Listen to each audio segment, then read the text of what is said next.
नमस्ते। आज म यति बेला हजुरहरूलाई जुम्ला जिल्लाको खलङ्गा बजारबाट नजिकै रहेको केशर खेतीतिर लान खोजिरहेको थिएँ। बिचमै म अहिले आउँदै बिचमै रोकिएकी छु। ठ्याक्क हजुरहरूले पछाडि देख्नुहुन्छ त्यो हरियाली जङ्गल, यस्तो रमणीय भूभाग छ जहाँ माथि यो बादललाई छुन लागिरहेछ त्यो डाँडोले। त्यसको बिचमा चाहिँ प्रसिद्ध गणेश थान मन्दिर हिजोको भिडियोमा यहाँलाई मैले बताइसकेँ। र त्यसै गरी अलि परपट्टि हजुरहरूले देख्न सक्नुहुन्छ खलङ्गा बजार जुम्लाको मुसुक्क हाँसिरहेको छ। त्यहाँ माथि फेरि हजुरहरूले देख्नुहुन्छ बौद्ध स्तूपा हुँदै माथिपट्टिको लेक उतापट्टि हेर्नुभयो भने त्यहाँ बासीमालीका प्रसिद्ध भगवतीको देवस्थल छ र बिचमा एयरपोर्ट देख्नु भएको छ। ठ्याक्कै देखिएछ। यहाँ बिचबाट हजुरहरूले यो हरियाली अहिले हाम्रो मार्सी धानसँगै यो तिला नदी सुसाइरहेको छ। तिला नदीलाई पनि हजुरहरूले देख्नुहुन्छ। अत्यन्तै रमणीय भूभाग छ र केही दिन अगाडि मैले हजुरहरूलाई यहाँ पारीको नेपाल डाँडा, नेपालको नक्सा भएको ठाउँमा लगेर मैले यहाँ जुम्ला खलङ्गा बजार देखाएकी थिएँ। यो सल्लाहले छेक्यो। यसको ठ्याक्कै परपट्टि डाँफे लेक छ, पुरै देखिएको छ। हजुरहरूले देख्नुहुन्छ चिमारा डाँफे लेक चेरेको माथिपट्टि डाँफे लेक। अनि यता माथिपट्टि फेरि हाम्रो पात्रासी गाउँपालिका जाने बाटो हो, उनीतिर पर्छ भने अब फेरि हाम्रो प्रसिद्ध देवीको स्थल चिमारा मानिन्छ। अहिले चाहिँ बादलले ढाकिरहेको छ, जहाँ चाहिँ हामी 5 घन्टाको पैदल यात्राबाट जान सक्छौँ। अहिले म यहाँ एउटा स्याउ बगैँचा खेती भएको ठाउँमा छु र यसको केही समयपछि अब म 10 मिनटभित्रमा चाहिँ जुम्लाको प्रसिद्ध केशर खेतीको यहाँहरूलाई पुर्याउने छु। थोरै जानकारी चाहिँ लिएर आएको छु। हस्त, धन्यवाद। अब हजुरलाई म जुम्ला जिल्लामा अवस्थित वनस्पति उद्यानको केशर खेती उद्यानमा लैजाँदैछु। म यहाँहरूलाई जुम्ला जिल्लामा अवस्थित वनस्पति अनुसन्धान केन्द्रको जुन केशर खेती उद्यानको ठ्याक्कै गेटमा आइपुगेकी छु र त्यो अलि माथि हाइटमा छ र माथि गएर हजुरहरूलाई म यसबारे केही जानकारी दिन चाहन्छु।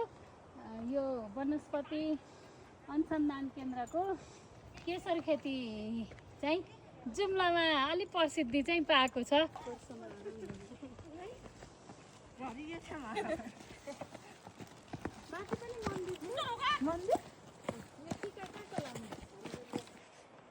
मलाई 45 मिनट जति लाग्यो होला। ठाडै उकालो चढेर आएँ र बिचमा अलिकता स्याउ बगैँचा रहेको थियो। एकदम मिठो स्याउ पनि खाएँ।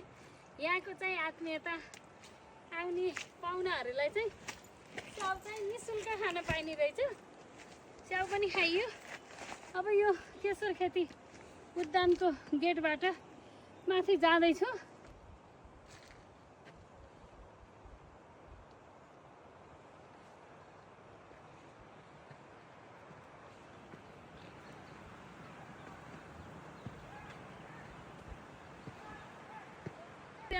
हजुरहरूलाई जुम्ला जिल्लामा रहेको वनस्पति अनुसन्धान केन्द्र अन्तर्गत धिताचौरमा वनस्पति उद्यान केशर खेतीमा लिएर आएकी छु। ठ्याक्क यो परिसरभित्र म प्रवेश गरेँ।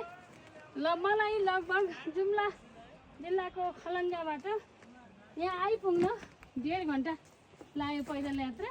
45 मिनट त मलाई जङ्गलको ठाडो उकालो चढ्न लाग्यो भने अब हजुरले देख्न सक्नुहुन्छ यो चाहिँ निकै लोकप्रियता पाएको छ।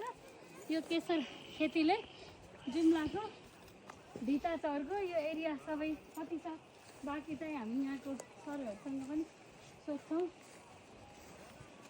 अत्यन्त रमणीय छ। काक्का उकालो चढेर आएपछि आनन्दले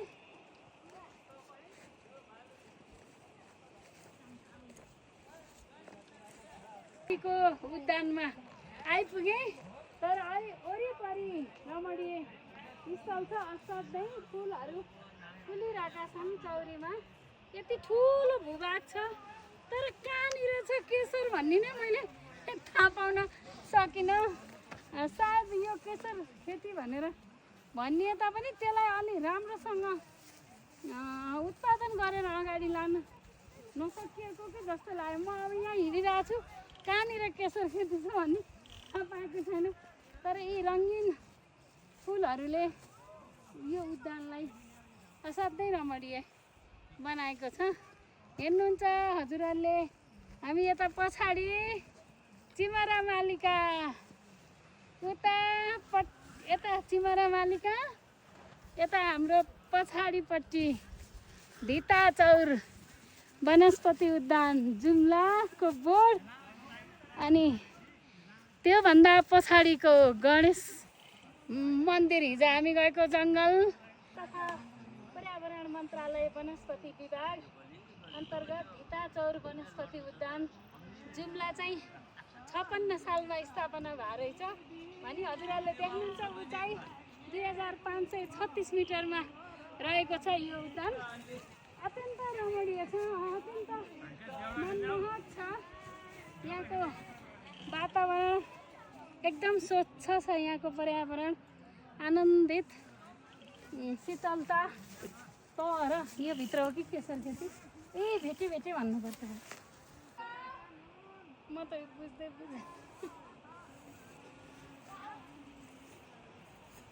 कहीँ त होला ऊ त्यस्तो उद्यान रहेछ त्यहाँ पर। हेर्नु न शिवजी, यो त पिकनिक स्पोट हो।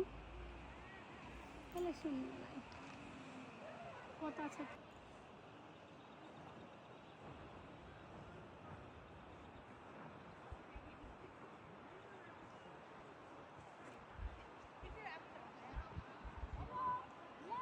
यति बेला हामीले केशर खेती उद्यानभित्र संरक्षणको रूपमा बस्नुभएको राजु दाईलाई भेटेका छौँ। उहाँसँग सानो जानकारी लिन चाहन्छौँ। यो केशर खेती 2056 सालदेखि सुरु भएको रहेछ। अहिले के कस्तो अवस्थामा छ, के छ, थोरै जानकारी गराइदिनु हुन। हजुरलाई नमस्कार। नमस्ते दाजुभाइ दिदी सबैलाई नमस्कार छ। म यो जानकारी गर्नलाई 2056 सालदेखि स्थापना भएको हाम्रो वनस्पति भनेको दुईवटा छ होइन। दुईवटा, एउटा कर्णाली अञ्चलमा होइन, एउटा चाहिँ के अरे सल्यानमा, एउटा जुम्लामा जडीबुटी। हाम्रो के हो भने अब बहिनी भनौँ कि म्याडम भनौँ, सरी है। अनि त्यसपछि हाम्रो घाँसदेखि दाउरासम्मलाई कसैले सोच्नु होला यो घाँस हो यो दाउरा हो, हामी यसैको प्राणी हो। घाँस चाहिँ 56 सालमा स्थापना भयो। अनि हामीले चाहिँ केशर खेतीको उत्पादन गऱ्यौँ। त्यो केशर भनेको चाहिँ हाम्रो चाहिँ हबाट आउँछ। के अरे त्यो कहाँबाट आउँछ? इन्डियाबाट। यहाँ पाउँदैन त्यो बिउ। हजुर। त्यो हामीले केशर रोप्दाखेरि यहाँ उत्पादन कम भयो, तलियममा उत्पादन बढी भयो। तलियम भनेको हजुर खलङ्गा बजार नजिकै रहेको होइन? खलङ्गा बजार भन्दा तल चाहिँ हाम्रो चाहिँ त्यो सिडुस्कामा हाम्रो 3वटा अफिस, 3-4वटा अफिस छ। त्यसमा चाहिँ त्यो अफिसमा हाम्रो चाहिँ केशर भनेको कस्तो हो भनेपछि त्यो खतरा चिज हो। जस्तो एक्सेकुममा त्यस्तै चाहिँ केशर पनि हो मरेको मान्छेलाई। अनि यहाँ खेती योग्य भूमि भएन र खेती भएन र कम लाउन छोड्यो। यहाँ चाहिँ उत्पादन चाहिँ कम भयो। अनि यसलाई चाहिँ बलुटे माटो चाहिन्छ, बालु र कालो मलिलो माटो बराबर चाहिन्छ।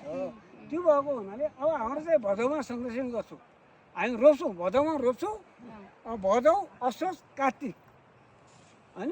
अनि चाहिँ 1 तोलाको पुग्यो भनेपछि उसले फुल दिन्छ। 3वटा फुल हुन्छ, रातो, पहेँलो, निलो। त्यो फुल चाहिँ हामी गरिबले त कहाँ सक्नु, धनीबडाले किन्छन्। हजुरहरू कसरी हुन्छ तोलाको, कसरी पाइन्छ? यही आएर सिधै खरिद गर्न सकिन्छ हामीले? हाम्रो वनस्पति यो चाहिँ उद्यान हो, 5.5 हेक्टर जग्गा छ। तल चाहिँ शाखा छ, वनस्पति अनुसन्धान केन्द्रले गर्छ। हजुर त्यो अनि हजुरहरू गएर हामी भदौमा रोप्छौँ। हजुर यो कृषकहरूलाई हजुर यो एउटा अनुसन्धान पनि हो है। फेरि कृषकहरूले चाहिँ हाम्रो जडीबुटी नेपालमा लो हुँदै गयो। हाम्रो विशेषज्ञ चाहिँ हाम्रो 7वटा राष्ट्रको विश्वको हाम्रो सञ्जीव कुमार राई हजुर भन्ने चाहिँ हाम्रो चाहिँ एउटा ऊ हुनुहुन्छ विज्ञ विज्ञ। हाम्रो चाहिँ ऊ के अरे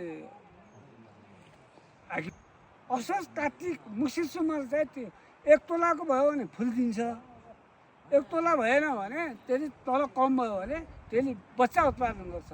जस्तै सुन्तान, हाम्रो पनि सुन्तान चाहिन्छ नि हो, भोलि चाहिँ अरू त उत्पादन गर्नुबाट त्यो उत्पादन गर्छ। त्यसै कारणले हजुरहरूले कार्तिक मुसिरमा आएर देख्न पाइन्छ। असोजमा आएर पनि हेर्न पाउनुहुन्छ। यसकोलाई अब घाँसी यस्तो हामीले सानो गोल्डन जातको स्याउ पनि देख्यौँ जुन लटरम्म फलेको छ। र अब म यहाँबाट भित्र पस्दैछु।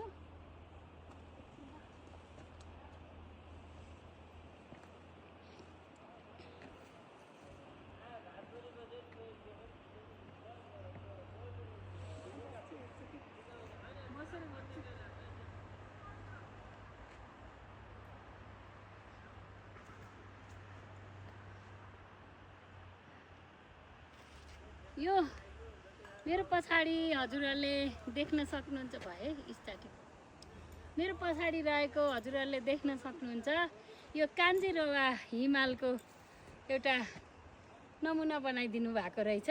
र केसर चाहिँ हिमाली बेल्टमा हुने केसर खेती हुने हुँदा त्यसलाई चाहिँ यो कान्जिरौवा हिमालले पनि सङ्केत गरिरहेको रहेछ। हामीले आएर यो केसर खेतीको बारेमा केही जानकारी लिँदाखेरि नेपालमा हाम्रो विज्ञहरू पनि हुनुहुन्छ वनस्पति विभागहरूमा, तर त्यो विज्ञमा भएको विद्वतालाई चाहिँ राष्ट्रले युटिलाइज गर्न सकेन भन्ने गुनासो पनि देखियो। हुन पनि यो केसर खेती उद्यान चाहिँ अहिले हामी आउँदा यो हुनलाई सिजन भदौमा रोपिने रहेछ र असोज भदौ असोज कार्तिकतिर चाहिँ जब त्यो फुल्न सुरु गर्छ अनि मात्रै हुन्छ भन्ने कुरो भयो। तर बलौटे र मलिलो माटो चाहिने हुँदा यो ठाउँ अलि हाम्रो सुटेबल नभएको हो कि भन्ने देखियो। तर हाम्रो जुम्ला जिल्लाको तलिम भन्ने ठाउँमा चाहिँ यसको लागि एकदम सुटेबल, यसलाई सुहाउँदो केसर खेतीको लागि सुहाउँदो माटो छ भन्ने पनि सुन्न आयो।